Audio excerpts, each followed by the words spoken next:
If you guys are looking to buy sports cards, basketball cards, football cards, baseball cards, comic books, memorabilia, do what I do. Use the Fanatics Marketplace. Just make sure you use the affiliate link that's located in this YouTube description at the very top or the QR code that's attached. Hey guys, Bryan with Cajun Cardboard coming at you from the great state of Louisiana, and today's an awesome mail day. It's going to be hard to keep up with last mail day, which featured three game-worn jersey cards from Michael Jordan in gem mint condition. But these 5 cards that you're going to see in today's mail day are they're all 5 hierarchy cards. They're all 5 low pop. They're all 5 low gem rates. They're all 5 BGS 9.5 gems. They're all 5 Michael Jordan. So it doesn't get any better than this. We're going to whip through these 5 cards really quick. We'll talk a little bit about pops, not so much about prices, but certainly about pops, about where the cards fit and where they fit into the hierarchy. This is 5 steps forward for me in the hierarchy, which is, as you guys know, I've just sort of tailored and funneled my focus, notwithstanding last mail day, which was a pretty big detour with the game jersey cards. But this is 5 huge steps forward in the hierarchy project with cards that are just very difficult to find in any type of gem mint slab, whether it be PSA, SGC, or BGS. So without any delay, let's get cranking. Card number 1 on our list is going to be the 1997 Dish and Swish, the Hoops Dish and Swish. Of course, there is another Dish and Swish out there. There's a Pippen Dish and Swish, but this is just Jordan flying solo. But this is the card. It's a mixed gem card right here from 1997 Hoops. This is only a pop 3, guys. The back of the card is rough because it's red everywhere and edges are going to be the problem. But again, the card doesn't really jump out and slap you in the face, but in it says over here, I've never noticed this, 1996, 97, average per game, 29.6 points, I can't read that, something assists. So again, a card, it's got the double images, almost a la Flair Showcase type stuff, but 97 Hoops Dish and Swish is card number 1. Just to give you guys an idea of how tough it is to find these things in gem condition, there are 14 in the world, 11 PSA 10s, there are 3 BGS 9.5s. It has a 4% gem rate with Beckett and a 6% gem rate with PSA. There's only been 239 ever graded between PSA and Beckett. That is not a big number, especially if you're an ultra-modern card collector. That is really not a big number. All right, that's card number 1. Card number 2, what are we looking at? What are we looking at? Here we go. This is the big one. This is probably the biggest of the 5 cards you're going to see today. If I had to guess value-wise, BGS Pop 2. This is not just a full court trap. This is the full court trap gold. So this is the gold parallel of a tier 4 card. So there's a tier 4 full court trap in the hierarchy.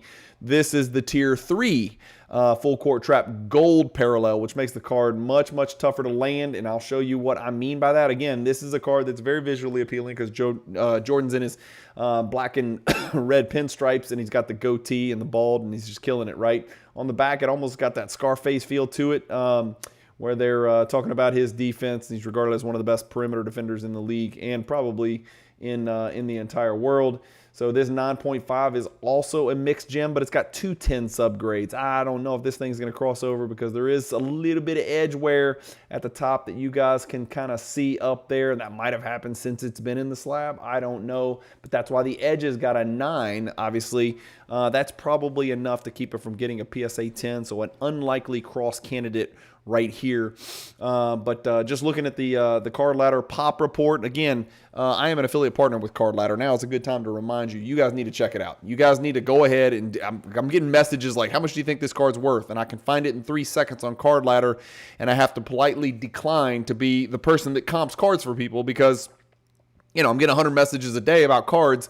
I don't have time to comp cards for people when you can go buy a Card Ladder subscription for a very nominal amount of money and use the promo code Cajun, C-A-J-U-N, and tell them that the Cajun Cardboard sent you. Go get Card Ladder. It's got sales history. You could pull up every sale from every platform ever, dating back to like the year 2000. So any information you need, you can get it from Card Ladder. And in fact, it's got a bunch of other great features, which we'll talk about from time to time on the channel. But if you're asking, people are still asking me, hey, what is that that program you're using to pull up the data and look at the pop reports and check out gem rates and all that? And I'm like, Card Ladder, just go buy it. It's not expensive.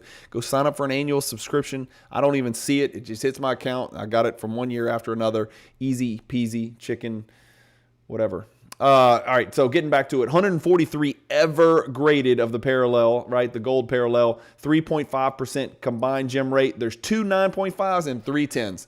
How does that float your boat? There's 5 of them out there in gem condition. I was blessed enough to pick up this one. I wasn't blessed. I paid for it, but it was happy that it came across my desk. All of these cards came from a great collector in the Bluegrass State, which is, of course, my home state, Louisville, Kentucky. He lives not in Louisville, but he lives in Kentucky, so we had that in common, and he has watched the channel, and we have communicated on numerous occasions, and so this was part of a massive 8-card deal that resulted in me sending out a big, fat, juicy wire, right? The 3 game jersey cards plus the 5 cards you're going to see today. This deal got done shortly after weekly auction number 138 on Fanatics, where I sold the Jordan 86 Fleer PSA 10 pairing. But this is card number 2. This is probably the card that I'm the most excited about because I did not think I'd ever find one because, like we just looked at, it's freaking 2 of them. So, rare card indeed. Moving on, next card. Card number 3. Another card, just tough, man. We're just talking about cards with really low pops, man. So this is the end-to-end. This is a Tier 4 hierarchy card. It is a BGS 9.5 min gem as well. It's that horizontal card. At least it's got a different image of Jordan on the front and on the back. That's always welcome. Michael Jordan plays to win, not for individual awards, but honors have piled up on his mantle like snow in the Rocky Mountains. That's corny. A 3-time NBA MVP, his airness has led the league in scoring 7 times. It would be 10 before he was done. And in steals thrice. I think that means 3 times in arrogant British dialect. NBA all-defensive first-teamer and has twice won the league's statistical award for all-around contributions to a team's success. I don't even know what that means. Won the league's statistical award for all-around. I don't even know what that award that is. End-to-end, great-looking card. 2 images of Jordan on the front. The horizontal inserts are really cool. This is a Pop 2, none higher. So just like the Full Court Trap Gold, there's 15 PSA 10s. There's 2 BGS 9.5s. There's 17 gems to go around the world. Also a single-digit gem percentage, a combined 5% gem rate. So another really, really tough card. I'm told you guys, these 5 cards are hard to find in gem copies. So I was very excited to get this deal done and might have paid a little bit aggressively to get it done. But such is the price you pay in the world of collecting Michael Jordan cards. 96. This is a card that's eluded me forever. This card and the Thunder and Lightning, those 2 damn cards, I swear, I never have been able to get my hands on a really clean copy. By the way, that's a cool looking back too right there. More hang time than most NFL punters. More ways to score than anyone in the game. Airtight fundamentals at every phase. Peerless persona, irresistible will. Yeah, you got that right. So here's MJ on the front. Of course, you got Kukoc in the back. You got Jordan. You got Pippen, and then you got a bunch of Wizards who most people are not gonna be able to name because they were horrific. This is a min gem copy as well. This is also a low pop copy as well. Great image of Jordan dunking the ball on the front. If you really zoom in, you can sort of tell. This is a really, really it's one of the best inserts for Top Stadium Club, and they've really got some great ones. Pop 19, so a lot easier gem rate. This is where BGS and PSA separate, so much easier to get a 9.5 than it is to get a PSA 10. 32 combined gems. 553 ever graded in the last 29 years, and a 5.7% gem rate combined between PSA and BGS. Albeit, I will admit, BGS's gem rate's a lot higher than I suspected it would be, 15.97%. So that's card number 4, the 1996 Stadium Club Special Forces Min Gem. And then the last card is, oops, sorry, screwed that up. Last card is the Rock the House. By the way, the Special Forces is a Tier 3 hierarchy card. The Full Court Trap Gold is a Tier 3 hierarchy card. The other 3 cards that we're seeing, including this Rock the House that's on your screen, which is awesome, is a Tier 4 hierarchy card. I really do need to clean the slabs off because they got some scuff marks on the slabs. But this is a min gem as well. And by the way, guys, if you don't know what I'm talking about, tier this, tier that, hierarchy this, hierarchy that, and you're new to the channel, I would encourage you to check out the playlist that is on this very Cajun Cardboard channel called Michael Jordan Hierarchy. It's called the Cajun Cardboard's Michael Jordan Hierarchy.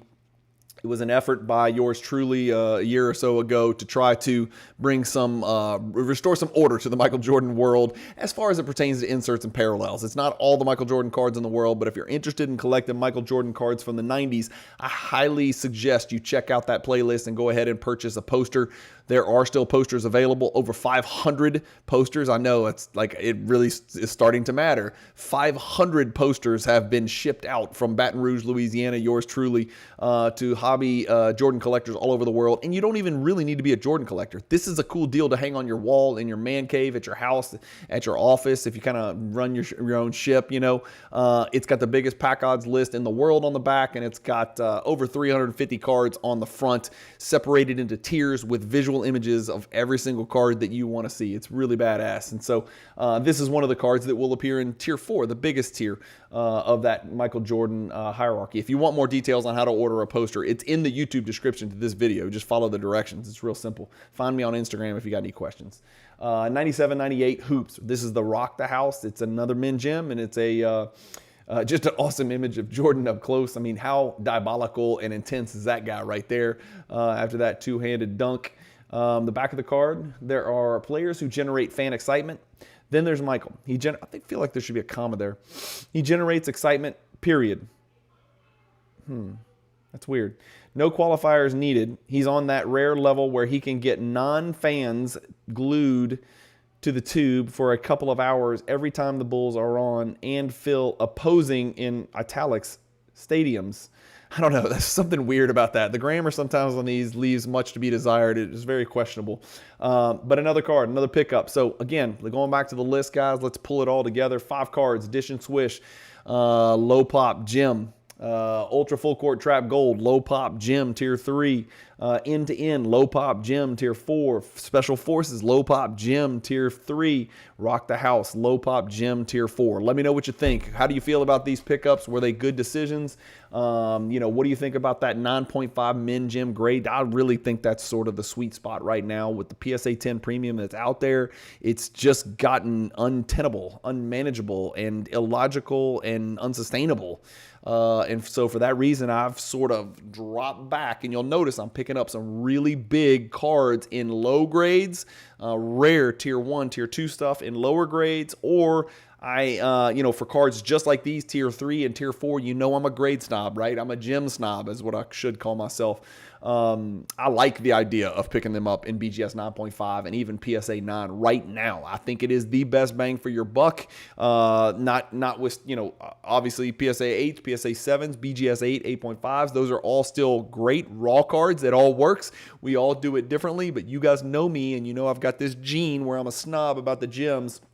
It's the reason that I highlight my hierarchy spreadsheet in a different color if it's a gem copy as opposed to a non-gem copy. So it's just the way I am. It's the way I do it. And again, it's not the way everybody does it, but you guys know me. I love picking up min gems like these BGS 9.5. So great mail day. Really excited about doing these last 3 mail days. These were really big steps forward in my Jordan collecting. And I know a lot of people, when they saw me selling my 86 Fleer PSA 10 pairing, they're like, what is he doing? Is he leaving us? Is he getting out of the Jordan world? Is he going to buy, you know, Wembanyama and Will Levis cards? And or is he going to start a Bill Laimbeer PC? No, I'm not. I am still very, very, very, very much heavily invested in moving forward in my Jordan card collecting.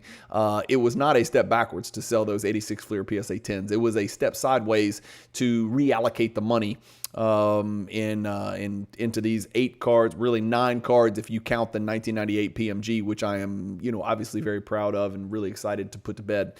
So that's kind of this wraps up that whole weekly auction 138 selling, and then, you know, week after that buying, pretty much. The only thing left is to share pictures of this this soccer facility that I'm creating at my house, where I use some of that Fanatics Collect sales proceeds to put something pretty cool together that I want to share with you guys, that hopefully will be a really cool video in the near future. It'll have nothing to do with basketball cards. Well, it'll have a little bit to do with basketball cards, but I think you guys will like it. It's going to be pretty cool.